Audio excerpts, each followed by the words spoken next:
大埔雲福苑大火災難造成嚴重悲劇，連日嚟各界除咗係支援災民善後嘅工作，同樣都好關心喺事故當中用到唔合規嘅建築物料。跨部門調查專責小組近日喺雲福苑展開實地調查，檢取多種類嘅建築材料，包括棚網、發泡膠、帆布等，檢取20個棚網樣本。發現其中7個位處於高、中、低層唔同嘅地方樣本，未達到阻燃測試標準，懷疑有人將唔合格嘅棚網混入合格嘅棚網使用，加上發泡膠等物料，導致大火蔓延。史博士啊，今次事故嘅棚網達唔到阻燃測試標準，咁其實點樣先叫做為之達到呢？屋宇署本身咧，佢都有列咗3個唔同嘅測試標準。咁呢3個唔同嘅測試標準，譬如英國標準啊、國家標準啊，同埋另外一個係美國標準咁樣啦。咁而3個唔同嘅標準嚟講咧，譬如話英標為例咧，佢講緊嘅係一個布料一個 curtain 咧，我哋咧將佢垂直咁樣放喺一個特定環境裏邊咧，個大小係即係有限制啦。然之後咧，我哋將個火咧以垂直嘅方法咧埋去燒15秒。咁如果佢燒完15秒之後，佢都冇着火去到燃燒嘅話咧，咁呢個就會係一個合格嘅布料啦。中國國標嘅方法其實都相類似嘅。咁阻燃同唔阻燃嘅物料咧，肉眼上係睇唔睇得出㗎？嗱，一般呢啲棚網咧，多數係用譬如聚乙烯啊，或者係用尼龍去到做嘅。咁肉眼上咧有阻燃或者冇阻燃咧，其實咧分別唔大嘅。反而係我哋燒嘅過程裏邊咧，先至能夠咧可以分得到究竟佢喺製作過程咧有冇加到個阻燃劑一齊去做出嚟。教授頭先為我哋3個樣本進行咗測試啊，結果係點啊？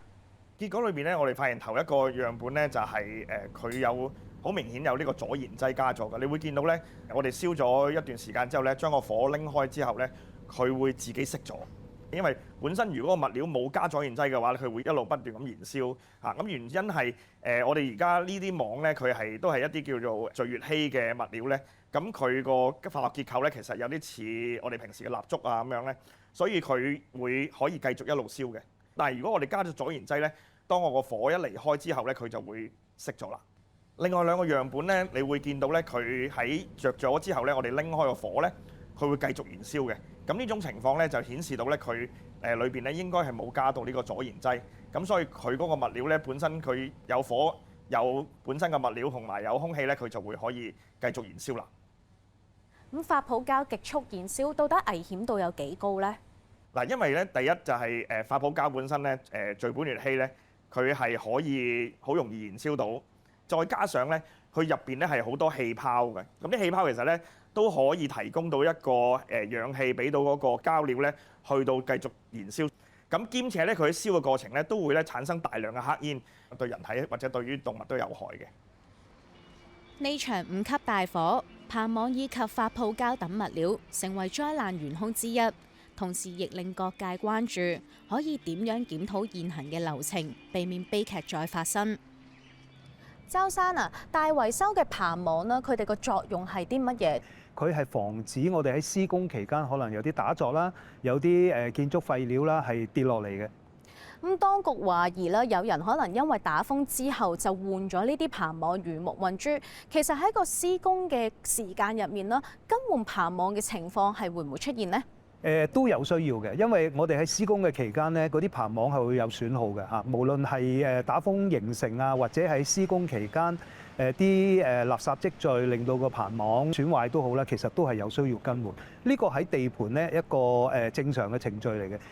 其實咧棚網幾耐換咧，好視乎嗰個使用情況嘅嚇。咁當然爛咗就要換啦嚇。但係如果你話好似今次事件咁樣，嗰個棚網係咪因為阻燃嘅效果就引致佢大火咧？我諗一個負責任嘅承建商，佢必須要定期去檢測下嗰個棚網係咪仲係阻燃嘅。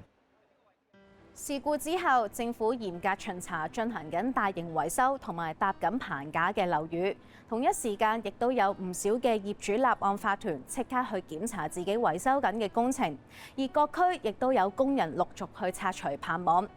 今次災難帶嚟嘅深刻教訓，希望大家都可以認真對待。